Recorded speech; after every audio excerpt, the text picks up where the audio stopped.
नमस्कार। आज हम डिस्कस करेंगे हिमाचल प्रदेश जीके के इंपॉर्टेंट क्वेश्चन। देखिए, हिमाचल प्रदेश जीके के इंपॉर्टेंट क्वेश्चन डिस्कस करेंगे। हर एक question exam point of view से इंपॉर्टेंट है और डेफिनेटली आने वाले एग्जाम्स में, चाहे वो पेपर 1 का एग्जाम है आपका, चाहे HPRC का कोई एग्जाम है, कोई सा भी एग्जाम है जहां पर हिमाचल जीके पूछी जाएगी, डेफिनेटली आपकी हेल्प करेगा, जैसे कि पहले भी करता रहा है। क्वेश्चन नंबर 1 से अभी हम डिस्कशन को स्टार्ट करेंगे। अभी देखिए, पेपर 1 आपको पता है कि उसका टेंटेटिव शेड्यूल तो आ चुका है कि सितंबर महीने में जो है वो ये पेपर स्टार्ट हो जाएगा। तो हम कोशिश करेंगे कि हिमाचल जीके को जितने अच्छे तरीके से कवर कर सकें उतने अच्छे तरीके से कवर करेंगे, और हम ये भी कोशिश करेंगे कि हिमाचल जीके के साथ साथ करंट अफेयर भी जो है हम अच्छे से कवर कर सकें। फिलहाल हिमाचल जीके डिस्कस कर रहे हैं, तो क्वेश्चन नंबर 1 देखिए, बोलते हैं total number of independent members वोन इन 2022 हिमाचल प्रदेश विधानसभा इलेक्शन। तो 2022 में हिमाचल प्रदेश में जो है वो इलेक्शन होते हैं। बोलते हैं उस टाइम 2022 में जब इलेक्शन हुए थे तो हिमाचल प्रदेश में जो है कितने इंडिपेंडेंट MLA जो है वो या फिर मेंबर जो है वो चुनकर आए थे विधानसभा में। तो देखिए, उस टाइम विधानसभा में जो है वो सिर्फ 3 इंडिपेंडेंट मेंबर जीतकर जो है वो आए थे। ऑप्शन सी इसका सही आंसर हो जाएगा। अगर हम डिटेल से थोड़ी सी बात करेंगे तो 2022 के इलेक्शन महत्वपूर्ण है, क्योंकि उसके बाद कुछ चेंजेस भी हमें देखने को मिली। 2022 में जो इलेक्शन हुए थे उसमें से जो है वो इंडियन नेशनल कांग्रेस को जो है पूर्ण बहुमत मिलता है। 40 जो है टोटल सीटें इंडियन नेशनल कांग्रेस जीत कर आती है। दूसरे नंबर पर रहती है भारतीय जनता पार्टी। भारतीय जनता पार्टी को 25 सीट्स जो है वो मिलती हैं। बाकी जो है वो 3 सीट्स जो है वो मिलती हैं इंडिपेंडेंट मेंबर्स को। तो ये भी ध्यान रखना है आपने। Total number of seats Himachal Pradesh विधानसभा में जो है वो 68 जो है वो आती हैं। अब यहाँ पर एक बात जरूर ध्यान रखें आप कि जब 2022 में ये इलेक्शन हुए थे तब 3 इंडिपेंडेंट मेंबर थे, परंतु प्रेजेंट टाइम में अगर आप बात करते हैं तो हिमाचल प्रदेश विधानसभा में जो है वो एक भी इंडिपेंडेंट मेंबर जो है वो नहीं है। उसके बाद जो है क्या फेरबदल हुई, उसके बाद देखिए फेरबदल इस तरह से हुई कि देखिए 40 MLA थे कांग्रेस के पास, बीजेपी के पास 25 थे। इंडिपेंडेंट MLA के द्वारा भी कांग्रेस को जो है वो समर्थन दिया गया था, परंतु राज्यसभा के इलेक्शन आए, थोड़ी सी फेरबदल हुई, इंडिपेंडेंट सदस्यों ने अपना समर्थन वापस लिया, सरकार गिरने की कगार पर जो है वो आई। अब सरकार गिरने की कगार पर आई, कांग्रेस के कुछ MLA भी जो है वो स्विच कर गए, उन्होंने भी जो है कांग्रेस को समर्थन नहीं दिया। अब वहीं से जो है ये फेरबदल होती है और अब इन MLA को जो है वो उनकी सीट से बर्खास्त कर दिया जाता है। अब फिर से इलेक्शन होते हैं, तो फिर से जब इलेक्शन होते हैं तब फिर से इंडियन नेशनल कांग्रेस फिर से जो है वो 68 सीटों पर इलेक्शन नहीं हुए थे। जिन्होंने जो है वो समर्थन को जो है वो उल्टफेर किया था, उन्हीं सीट्स पर जो है वो इलेक्शन होते हैं। तो कांग्रेस अब जो है वो 40 MLA के साथ स्टैंड है। बीजेपी के पास 28 MLA है, इंडिपेंडेंट MLA एक भी नहीं है, टोटल 68 सीटें हैं। ठीक है, तो इस तरह से आपने ये पूरा सिनेरियो जो है वो ध्यान रखना है। प्रेजेंट टाइम में हिमाचल प्रदेश के मुख्यमंत्री सुखविंदर सिंह सुक्खू हैं, उप मुख्यमंत्री मुकेश अग्निहोत्री हैं, विपक्ष में जो नेता हैं, विपक्ष के नेता जो हैं वो जयराम ठाकुर हैं। ये आपने ध्यान रखनी है सारी बातें। ठीक है जी, तो ये आपको पता चला यहाँ पर कि 68 जो है वो टोटल सीट्स हैं। कांग्रेस के पास कितने हैं, बीजेपी के पास कितने हैं अभी, और 2022 में जब इलेक्शन हुए थे तो कांग्रेस के पास कितने MLA थे, बीजेपी के पास कितने MLA थे। इतना सब याद रखने के बाद अगले क्वेश्चन की ओर बढ़ेंगे। परंतु अगला क्वेश्चन हम डिस्कस करें, बहुत सारे एस्पिरेंट्स पेपर 1 के लिए तैयारी कर रहे हैं, जिनके पास असिस्टेंट प्रोफेसर का एग्जाम देने का मौका है, वो पेपर 1 के लिए अच्छे से तैयारी कर रहे हैं। परंतु फिर भी अगर आपको दिक्कत आ रही है पेपर 1 में, तो आप हमारी टेस्ट सीट्स के साथ जुड़ सकते हैं। यहाँ पर हिमाचल जीके आपको अच्छे से वीडियो एक्सप्लेनेशन के साथ टॉपिक वाइज जो है वो क्वेश्चन इसके जो है वो पढ़ाए जाएंगे, और इसके साथ जो है वो फुल लेंथ टेस्ट सीरीज होंगी।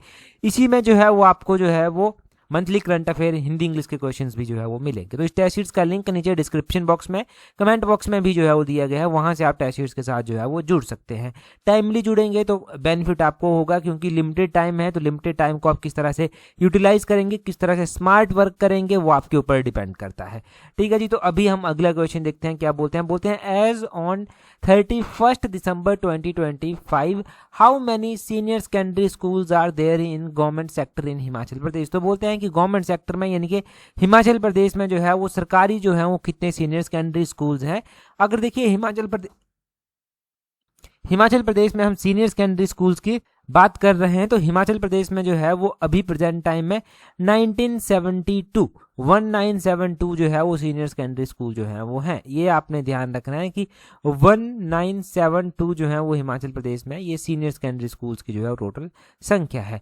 इसी तरह जो है हम और भी चीजें देखेंगे सीनियर सेकेंडरी स्कूल्स के अलावा जो एजुकेशन सेक्टर में हमारे लिए इंपॉर्टेंट है, जैसे कि क्या क्या 31 दिसंबर 2025 तक हिमाचल प्रदेश में जो है 9750 प्राइमरी स्कूल हैं गवर्नमेंट सेक्टर में, 1744 जो है वो मिडिल स्कूल है, 967 111 जो है वो हिमाचल प्रदेश में हाई स्कूल जो है वो है, और 1972 जो है वो 1972 जो है वो senior secondary school Himachal Pradesh में है। क्या ये डाटा इंपॉर्टेंट है? बहुत ज़्यादा इंपॉर्टेंट है, खासकर जो Himachal Pradesh public service commission के एग्जाम्स के लिए तैयारी कर रहे हैं। देखिए, आपको ध्यान रखना है कि प्राइमरी स्कूल हिमाचल प्रदेश में 31 दिसंबर 2025 तक 9750 थे, मिडिल स्कूल 1744 थे, हाई स्कूल 967 थे, सीनियर सेकेंडरी स्कूल जो है वो 1972 थे। तो इतना याद रह जाएगा, याद रहना भी चाहिए। अब आपको ध्यान रखना है कि हिमाचल प्रदेश में जो है वो सरकार के द्वारा साक्षरता को लेकर भी जो है वो बहुत ज़्यादा कार्य किया जा रहा है। तो हिमाचल प्रदेश में अगर आप देखेंगे तो 2011 की जनगणना के अनुसार जो है वो जो साक्षरता दर था वो 82.80% था, जो लिटरेसी रेट था वो 82.80% था। अभी तो आपको पता है कि नई जो है वो जनगणना जो है वो स्टार्ट हो चुकी है। तो 2025 वाली जो जनगणना होगी, 26 वाली जनगणना जो होगी, उसके अकॉर्डिंग जो नया डाटा आएगा उसको हम तब पढ़ेंगे जब वो रिलीज होगा। परंतु अभी जो है वो 82.80% जो है वो हिमाचल का लिटरेसी रेट है। इसमें से अगर आप देखेंगे कि नेशनल का कितना था 2011 में, तो इंडिया का 74% था। और पब्लिक सर्विस कमीशन में पेपर 1 में पहले बहुत बार ये क्वेश्चन पूछा गया कि इंडिया का लिटरेसी रेट जो है वो हिमाचल प्रदेश के लिटरेसी रेट के मुकाबले में जो है वो कितना है। तो अगर हम हिमाचल और इंडिया के लिटरेसी रेट को जो है वो कंपेयर करते हैं तो हिमाचल का लिटरेसी रेट 8.8% जो है वो ज़्यादा है। ठीक है, ये भी ध्यान रखना है क्योंकि इसके ऊपर क्वेश्चन जो है वो बने हैं, तो ये आपको याद रह जाएगा। इसी तरह जो है बात की जाती है नेशनल फैमिली हेल्थ सर्वे के according. National family health survey number 5 का आपने ध्यान रखना है। इसके अकॉर्डिंग हिमाचल प्रदेश का जो लिटरेसी रेट है वो थोड़ा इंप्रूव हुआ है। हिमाचल प्रदेश का लिटरेसी रेट जो है वो बढ़कर 93.3% जो है वो हो चुका है। फीमेल लिटरेसी रेट 94.9% है और मेल लिटरेसी रेट है 94.9%, फीमेल जो है वो 91.7% है।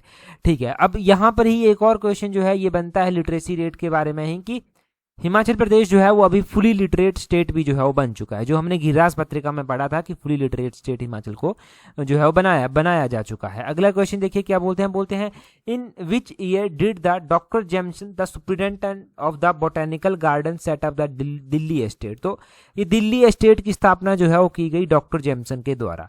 अब देखिए, डॉक्टर जेमसन के द्वारा इस बोटेनिकल गार्डन की स्थापना जो है वो डिस्ट्रिक्ट कांगड़ा में जो है वो की गई थी। क्वेश्चन पूछने वाले ने यहाँ पर यही क्वेश्चन पूछा है कि कौन से ईयर में इस बोटेनिकल गार्डन की स्थापना जो है वो की गई थी। आपने ध्यान रखना है कि ये जो बोटेनिकल गार्डन यहाँ पर स्थापित किया गया था ये 1852 में जो है वो स्थापित किया गया था। कब किया गया था? 1852। ऑप्शन बी जो है वो सही आंसर है। देखिए, आज आप जानते हैं कि हिमाचल प्रदेश का जो पालमपुर है, पालमपुर को चाय की खेती के लिए ही जाना जाता है। तो यहाँ पर जो बोटेनिकल गार्डन 1852 में स्थापित किया गया था ये डॉक्टर जेमसन के द्वारा किया गया था और यहीं से जो है वो बूस्ट मिला था टी प्लांटेशन को और उसके बाद ही जो है वो यहाँ पर बड़े स्केल पर जो है चाय की खेती जो है वो होने लगी। अब आपने ये भी ध्यान रखना है कि पालमपुर में जो है वो एग्रीकल्चर यूनिवर्सिटी भी जो है वो आती है। हम एग्रीकल्चर की ही बात कर रहे हैं तो पालमपुर में एग्रीकल्चर यूनिवर्सिटी भी आती है। इसकी स्थापना 1978 में जो है वो की गई थी। इस एग्रीकल्चर यूनिवर्सिटी को जो है चौधरी श्रवण कुमार कृषि विश्वविद्यालय जो है वो बोला जाता है। तो चौधरी श्रवण कुमार जी के नाम पर जो है वो इसको नाम दिया गया है। चौधरी श्रवण कुमार कृषि विश्वविद्यालय जो है वो इसका नाम है। अगला क्वेश्चन देखते हैं हमारे पास क्या पूछा गया है। अगले क्वेश्चन है, बोलते हैं at which place Himachal Pradesh Swami Vivekananda medical institute is situated. तो यहाँ पर हम बात कर रहे हैं कि हिमाचल प्रदेश में किस स्थान पर जो है ये स्वामी विवेकानंद मेडिकल इंस्टीट्यूट जो है वो स्थित है। अगर हम इस स्वामी विवेकानंद मेडिकल इंस्टीट्यूट की बात करते हैं तो ये जो है वो कहाँ पर है? ये पालमपुर में जो है वो स्थित है। ऑप्शन बी इसका सही आंसर हो जाएगा। इसके बारे में भी क्वेश्चन बड़े बार पूछे गए हैं एग्जाम में कि ये डॉक्टर स्वामी जो विवेकानंद मेडिकल इंस्टीट्यूट है ये कहाँ पर है? तो ये पालमपुर में है। अगर हम हिमाचल प्रदेश में मेडिकल कॉलेजेस की बात करते हैं तो गवर्नमेंट सेक्टर में जो है 6 मेडिकल कॉलेजेस जो है वो आते हैं। कहाँ पर जो है ये मेडिकल कॉलेजेस हिमाचल प्रदेश में जो है वो आते हैं? सबसे पुराना मेडिकल कॉलेज जो है वो हिमाचल प्रदेश में कौन सा है वो भी हम जानेंगे। अब देखिए, हिमाचल प्रदेश में जो 6 मेडिकल कॉलेज आते हैं उनके नाम सबसे पहले जो है वो आपको ध्यान रखने हैं। एक तो जो है वो IGMC शिमला जो है वो आता है, Indira Gandhi government medical college जो है वो आता है, ये आपको पता होना चाहिए। दूसरा आपने ध्यान रखना है कि एक जो है टांडा में मेडिकल कॉलेज आता है, TMG जिसको बोलते हैं, टांडा मेडिकल कॉलेज जिसको बोलते हैं। 2 हो गए। इसको doctor Rajendra Prasad government medical college भी जो है वो बोला जाता है। तीसरा आपने ध्यान रखना है कि Yashwant Singh Parmar government medical college आता है डिस्ट्रिक्ट सिरमौर के नाहन में। चौथा आपने ध्यान रखना है Pandit Jawaharlal Nehru government medical college जो है वो आता है चंबा में। पांचवा आपने ध्यान रखना है doctor Radhakrishnan government medical college जो है वो हमीरपुर में जो है वो आता है, एक हमीरपुर में भी जो है वो आता है। इसी तरह जो है वो Lal Bahadur Shastri government medical college भी आता है, ये नेहरू चौक में जो है वो आता है। और हमारे पास जो है वो एम्स भी है, all India institute of medical sciences भी हमारे पास है। एम्स हमारे पास जो है वो बिलासपुर में जो है वो स्थित है। तो एम्स कहाँ पर है? बिलासपुर में है। जब ये नया नया बना था तो बहुत बार क्वेश्चन पूछ जाते थे कि बिलासपुर में भी कहाँ पर है, तो कोठीपुरा के नज़दीक जो है ये एम्स स्थित है। अब प्राइवेट मेडिकल कॉलेज भी हमारे पास यहाँ पर है, उसका नाम है महर्षि मार्कंडेश्वर मेडिकल कॉलेज और हॉस्पिटल भी ये है। ये डिस्ट्रिक्ट सोलन के कुमारहट्टी में जो है वो आता है। तो इस तरह से ये गवर्नमेंट मेडिकल कॉलेजेस जो हैं वो हिमाचल प्रदेश में हैं। इनके बारे में क्वेश्चन एग्जाम में बन सकते हैं, ये आपने ध्यान रखना है। सबसे पुराना जो गवर्नमेंट मेडिकल कॉलेज आता है वो आईजीएमसी आता है, Indira Gandhi government medical college जो है वो आता है। अगर हम बात करते हैं Indira Gandhi government medical college की, कि इसकी स्थापना जो है वो कौन से ईयर में जो है वो की गई थी, क्योंकि ऐसा भी क्वेश्चन एग्जाम में जो है वो एक्सपेक्टेड हो सकता है। पेपर सेट करने वाला कुछ भी आपसे पूछ सकता है। तो Indira Gandhi government medical college की स्थापना वैसे तो 1966 में हो गई थी, परंतु 1966 में जब इसकी स्थापना हुई थी तो इसको हिमाचल प्रदेश मेडिकल कॉलेज जो है वो बोला जाता था, HPMC बोला जाता था। और उसके बाद इसका नाम बदल दिया गया और इसको इंदिरा गांधी जी के नाम पर नाम दिया गया 1984-85 में, इंदिरा गांधी के देहांत के बाद। तो ये आपने ध्यान रखना है कि 1984-85 में इसको ये IGMC नाम जो है वो दिया गया था। अगला क्वेश्चन देखेंगे, परंतु अगला क्वेश्चन हम डिस्कस करें उससे पहले, अगर आप तैयारी कर रहे हैं अपकमिंग HPRC के एग्जाम्स के लिए, चाहे आप क्लर्क, हाई कोर्ट या फिर इन दोनों ही एग्जाम के लिए तैयारी कर रहे हैं, तो आप हमारी एक टेस्ट सीरीज के साथ जुड़ सकते हैं। जो क्लर्क, हाई कोर्ट, सेक्रेटरीट वाली टेस्ट सीरीज है उसके साथ आप जुड़ सकते हैं। इससे जो है वो क्या होगा, इससे दोनों एग्जाम की तैयारी आप एक ही टेस्ट सीरीज से जो है वो कर पाएंगे। और पॉकेट फ्रेंडली भी जो है वो टेस्ट सीरीज आपके लिए रहने वाली है थोड़ी। तो इस टेस्ट सीरीज का लिंक नीचे डिस्क्रिप्शन बॉक्स में भी है, कमेंट बॉक्स में भी दिया गया है। बहुत सारे एस्पिरेंट्स पटवारी के लिए भी तैयारी कर रहे हैं, पंचायत सेक्रेटरी के लिए भी जो है तैयारी कर रहे हैं। तो जो भी एस्पिरेंट्स पटवारी, पंचायत सेक्रेटरी एग्जाम के लिए जो है वो तैयारी कर रहे हैं, उन एस्पिरेंट्स के लिए भी जो है वो एक टेस्ट सीरीज है जिससे इन दोनों एग्जाम की तैयारी वो एक साथ कर सकते हैं। उस टेस्ट सीरीज का लिंक भी नीचे डिस्क्रिप्शन बॉक्स, कमेंट बॉक्स में दिया गया है। आप अपनी तैयारी के अनुसार, अपनी सूझबूझ के अनुसार जो है वो जो भी टेस्ट सीरीज आपको ज्वाइन करनी है उसको ज्वाइन कर सकते हैं और अपनी स्टडी को प्रॉपर शेप दे सकते हैं। अगला क्वेश्चन देखिए, बोलते हैं which Mughal ruler is said to have given the title of Mian to the Rajput princes of the Punjab hill state who were held hostages in the royal court. बोलते हैं कि किस मुगल शासक ने जो है वो पंजाब पहाड़ी राज्यों के राजपूत राजकुमारों को मियाँ की उपाधि जो था वो दी थी, जिन्हें शाही दरबार में बंधक के रूप में जो है वो बनाकर रखा जाता था। मुगल क्या करते थे ना, मुगलों का सिंपल सा था कि कोई उनके खिलाफ बगावत ना कर ले तो वो क्या करते थे, वो राजाओं को, उनके बेटों को जो है वो अपने यहाँ पर जो है वो बंदी बनाकर जो है वो रख लेते थे। अब बंदी बनाकर उनको रख लेते थे अपने शाही दरबार में, तो ये उनको टाइटल भी बाद में चलकर दिए जाने लगे मियाँ के टाइटल। तो ये मियाँ की उपाधि किसके द्वारा दी जाती थी, ये जहांगीर के द्वारा मियाँ की उपाधि जो था वो दी जाती थी। ऑप्शन बी इसका जो है वो सही आंसर हो जाएगा। अब देखिए ये प्रथा तो चलाई गई थी किसके द्वारा, अकबर के द्वारा जो है ये प्रथा चलाई गई थी कि राजाओं के बच्चों को जो है वो अपने पास बंदी बनाकर वो जो है वो रखते थे। क्या पूरा किस्सा था वो भी जानते हैं। देखिए जयचंद एक राजा हुआ करते थे कांगड़ा रियासत के। 1585 में इनकी मृत्यु हो जाती है। इनकी मृत्यु के बाद कांगड़ा के राजा बिधिचंद जो है वो बनते हैं। बिधिचंद ने जो है वो मुगलों के खिलाफ इनका थोड़ा संतोष भी था, तो मुगलों के प्रति जो इनका संतोष था, इन्होंने क्या किया, अकबर के विरुद्ध जो है वो विद्रोह जो है वो इन्होंने कर दिया। तो क्वेश्चन बनता है कि अकबर के विरुद्ध जो है वो कांगड़ा के किस राजा ने जो है वो विद्रोह किया था, तो वो बिधिचंद ने जो है वो किया था। अब अकबर ने इस विद्रोह को दबाने के लिए जो है वो अलग से जो है वो अपॉइंटमेंट एक की। अपना जो दूध भाई था उनका जैन खान कूका, उसको जो है वो भारी सेना लेकर कांगड़ा की ओर भेज दिया। बाद में चलकर जो है वो बहुत सारे राजा ऐसे थे जो बिधिचंद के साथ मिले थे, उनको जो है वो मुगल सम्राट के पास जाकर अपनी वफादारी प्रकट भी करनी पड़ी। जब उनका ये विद्रोह जो है वो दब गया तो कांगड़ा के राजा बिधिचंद, जसवा के राजा अनिरुद्ध थे, बिलासपुर के राजा ज्ञानचंद थे, इनको जो है वो दरबार में जाकर जो है वो वहां पर वफादारी प्रकट करनी पड़ी थी। अकबर ने इनको माफ भी कर दिया था, परंतु अकबर ने बिधिचंद का पुत्र हुआ करता था त्रिलोकचंद को जो है वो अपने पास बंदी बनाकर जो है वो रख लिया था।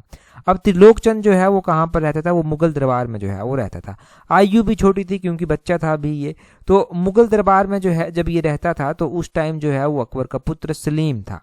सलीम जो है वो इसके साथ साथ खेलता भी था। सलीम ने जो है वो त्रिलोकचंद के पास एक तोता हुआ करता था, उस तोते को जो है वो एक बार जो है वो मांग लिया त्रिलोकचंद से कि सलीम, आपको पता होना चाहिए कि जहांगीर का बचपन का नाम था, तो जहांगीर ने जो है वो त्रिलोकचंद से वो तोता मांग लिया जो बहुत ही सुंदर दिखता था, परंतु त्रिलोकचंद ने वो तोता देने से जो है वो इनकार कर दिया। और जहांगीर को जो है वो यहाँ से जो है वो बड़ी ठेस पहुंची। उसके मन में ये रहा कि कभी ना कभी तो मौका देख के मैं जो है वो बदला जरूर लूंगा।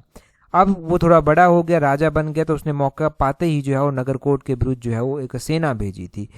और इतिहास में जो है वो इस तरह की घटनाएं हमें देखने को जो है वो मिलती हैं। तो ये तोते वाली कहानी बताने के पीछे का रीज़न ये है कि ऐसा कोई क्वेश्चन लिंक करके डायरेक्टली इनडायरेक्टली पूछा जाए तब भी आपका सही होना चाहिए। क्वेश्चन भी हमने देख लिया, थोड़ी एक्सप्लेनेशन भी हमने देख ली। अगला क्वेश्चन देखिए, बोलते हैं when was the department of public relation created in Himachal Pradesh. तो हम पिछले कल भी पढ़ रहे थे कि हिमाचल प्रदेश में अलग अलग डिपार्टमेंट जो है वो बनाए गए, उन डिपार्टमेंट्स के अलग अलग काम थे। अब वैसे ही जो है वो पब्लिक रिलेशन जो है ये डिपार्टमेंट भी जो है वो क्रिएट किया गया। अब देखिए ये जो डिपार्टमेंट ऑफ पब्लिक रिलेशन जो है वो क्रिएट किया गया था, ये 1954 में जो है वो किया गया था। कब किया गया था? 1954 में किया गया था। तो ऑप्शन बी इसका जो है वो सही आंसर हो जाएगा। हमने पिछले कल भी एक ऐसा ही क्वेश्चन पढ़ा था हिमाचल जीके में। हिमाचल जीके में हमने क्या क्वेश्चन वो पढ़ा था? हमने पढ़ा था कि हिमाचल प्रदेश में जो है वो जब एम्प्लॉयमेंट को जो एम्प्लॉयज़ों को जो है वो लगा कि उनकी भी एक फेडरेशन होनी चाहिए, तो एम्प्लॉयज़ों ने जो है वो नॉन गैजेटेड एम्प्लॉयज़ फेडरेशन का जो है वो गठन किया। तो ये जो नॉन गैजेटेड एम्प्लॉयज़ फेडरेशन थी, ये कब स्थापित की गई थी? अगर आपको याद है तो अभी आप कमेंट कर बताइए। पिछले कल ही हमने डिस्कस किया था। HRTC की स्थापना भी हमने पढ़ी थी, जो कि 1974 में जो है वो की गई थी। हिमाचल प्रदेश हाई कोर्ट तो 1971 में ही जो है वो बन गया था, जब हिमाचल को पूर्ण राज्य का जो है वो दर्जा मिला था। इस तरह से और भी इंस्टीट्यूशंस हिमाचल प्रदेश में जो है वो बने। हिमाचल प्रदेश में जो है वो khadi and village industries board बनाया गया 1968 में। हिमाचल प्रदेश में जो है वो state handloom and handicraft board 1974 में जो है वो बनाया गया।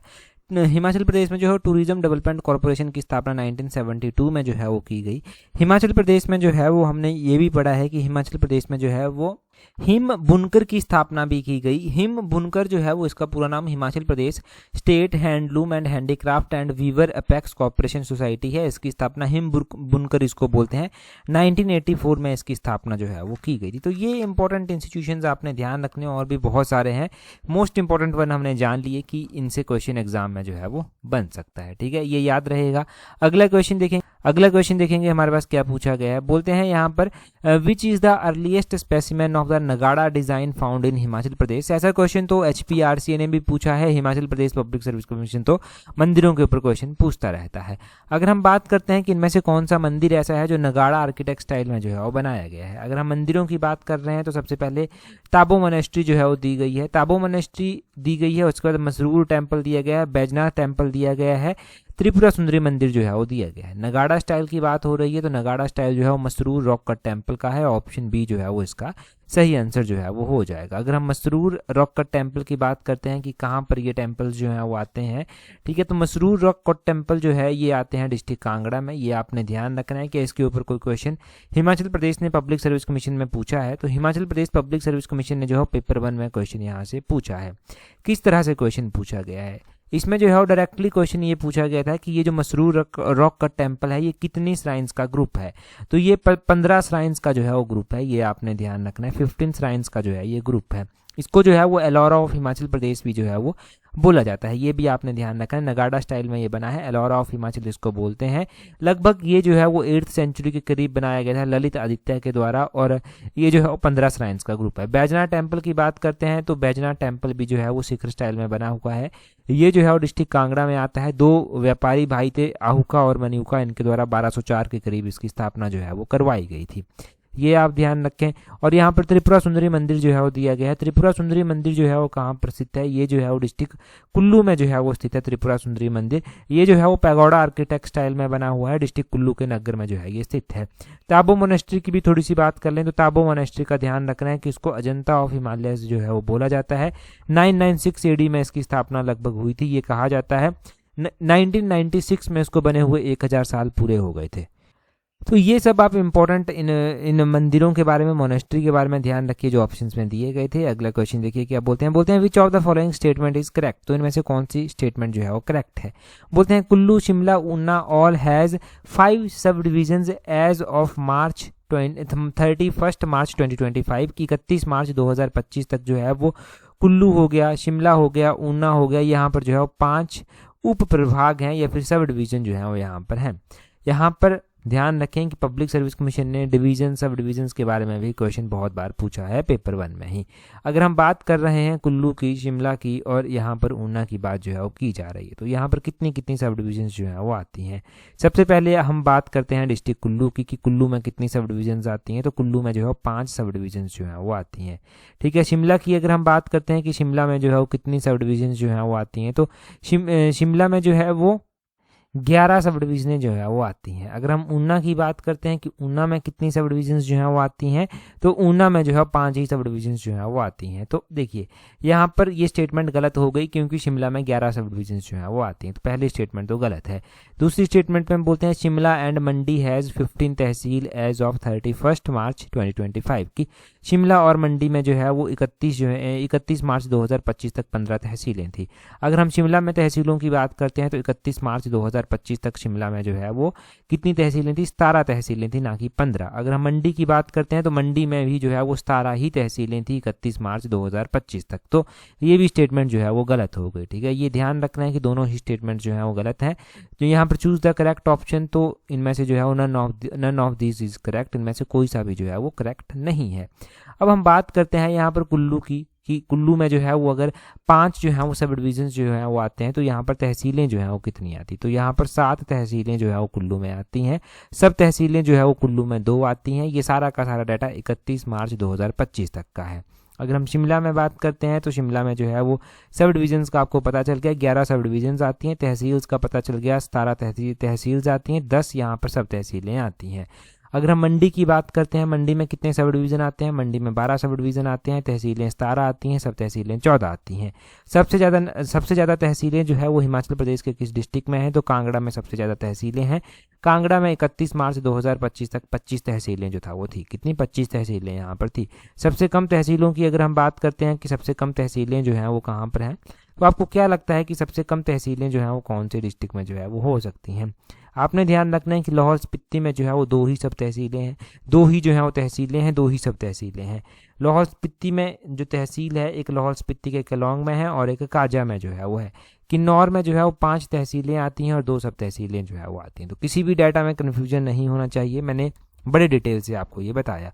अब हम ये भी बात कर लेते हैं कि हिमाचल प्रदेश में टोटल नंबर ऑफ तहसीलें कितनी आती हैं, टोटल नंबर ऑफ सब तहसीलें जो है वो कितनी आती हैं, total number of sub division जो है वो कितने आते हैं। अगर हम बात करें 31 मार्च 2025 तक ही, तो 31 मार्च 2025 तक आपने ये सारा डाटा जो है वो कोट करना है, एक साथ लिख लेना है एक बार कहीं पर ही कि हिमाचल प्रदेश में जो तहसीलें आती हैं वो 115 आती हैं, सब तहसीलें जो आती हैं वो 78 आती हैं और सब डिवीजन जो आते हैं वो 81 आते हैं। ठीक है, बार बार बात सब डिवीजन्स की हो रही है, तो ये तो पता ही होगा आपको कि डिवीज़न जो हिमाचल प्रदेश में आते हैं वो सिर्फ 3 ही डिवीज़न जो है वो हिमाचल प्रदेश में बनाए गए हैं। ये आपका क्लियर हुआ यहाँ से सारा का सारा डाटा। अगला क्वेश्चन देखिए, बोलते हैं apart from Himachal Pradesh snow leopard is the state animal of which state. तो बोलते हैं कि हिमाचल प्रदेश के अलावा हिम तेंदुआ किस राज्य का जो है वो राजकीय पशु है। तो देखिए हम अक्सर पढ़ते हैं कि स्नो लेपर्ड जो है वो हिमाचल प्रदेश का जो है वो स्टेट एनिमल है। स्नो लेपर्ड के बारे में हम ये भी पढ़ते हैं कि स्नो लेपर्ड का जो है वो साइंटिफिक नाम क्या है, तो पैंथेरा यूनिसिया या फिर यूनिसिया जो है वो इसको लिखा जाता है। स्नो लेपर्ड जो है वो हिमाचल प्रदेश के अलावा जो है वो लद्दाख का भी जो है वो स्टेट एनिमल है। ऑप्शन सी जो है वो इसका सही आंसर जो है वो हो जाएगा। ठीक है, लद्दाख का जो है ये स्टेट एनिमल है, ये आपको पता चल गया। अगर हम लद्दाख की बात करते हैं तो लद्दाख का स्टेट एनिमल आपको स्नो लेपर्ड पता होना चाहिए। ये भी पता होना चाहिए कि स्नो लेपर्ड का जो है वो एक डे भी मनाया जाता है। तो स्नो लेपर्ड डे कब मनाया जाता है, तो अक्टूबर महीने की 23 तारीख को ये मनाया जाता है। स्नो लेपर्ड को जो है वो घोस्ट ऑफ माउंटेन भी जो है वो बोला जाता है। माउंटेन्स में रहता है तो माउंटेन का घोस्ट भूत भी इसको जो है वो बोला जाता है। तो इतना सब आपको स्नो लेपर्ड के बारे में भी पता चल गया। ठीक है जी, और इतना सब जानने के बाद अगला क्वेश्चन देखते हैं। बोलते हैं which police station of Himachal Pradesh became the first police station of the state to have been linked with the crime and criminal tracking network. तो बोलते हैं कि हिमाचल प्रदेश का पहला पुलिस स्टेशन आपको बताना है, हिमाचल प्रदेश का कि पहला पुलिस स्टेशन कौन है जो crime and criminal track record network के साथ जो है वो जुड़ा हुआ है।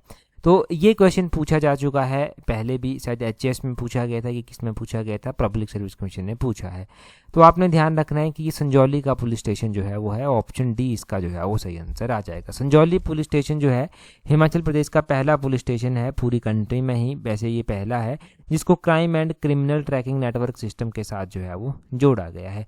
लगभग कौन से ईयर की ये बात रही थी? 2017 की ये बात जो है वो रही थी। उस टाइम हिमाचल प्रदेश के जो मुख्यमंत्री थे वो वीरभद्र सिंह जो है वो हुआ करते थे। कई बार क्वेश्चन ये भी पूछ लिया जाता है कि सबसे अधिक बार हिमाचल प्रदेश के मुख्यमंत्री कौन रह चुके हैं, तो वीरभद्र सिंह ही सबसे अधिक बार हिमाचल प्रदेश के मुख्यमंत्री जो है वो रह चुके हैं। तो इतना सब आपको यहाँ से पता होना चाहिए इसके बारे में, ठीक है। ये इंपॉर्टेंट क्वेश्चन था। अगर ऐसे क्वेश्चंस पूछे जाएं एचपीआरसी के द्वारा या Himachal Pradesh public service commission के द्वारा, तो ज़्यादा संभावना ये रहती है कि ऐसे क्वेश्चंस कॉपी पेस्ट ही जो है वो किए जाएंगे।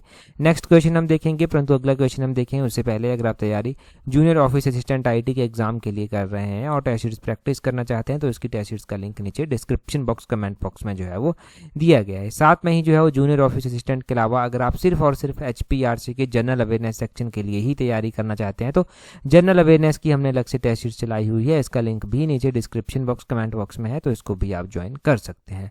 टेस्ट सीरीज ज्वाइन करने के लिए लिंक नीचे डिस्क्रिप्शन बॉक्स में भी कमेंट बॉक्स में भी दिए गए हैं, वहां से ज्वाइन कर लेना।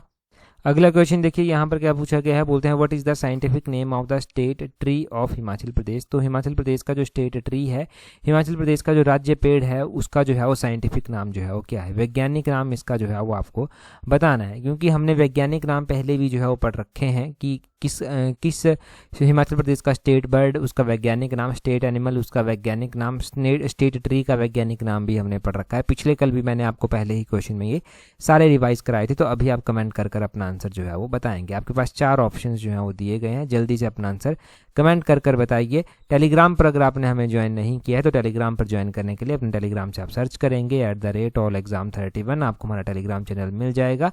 आज की इस वीडियो में इतना ही है। That's all for today. Thank you very much for watching and listening it very patient.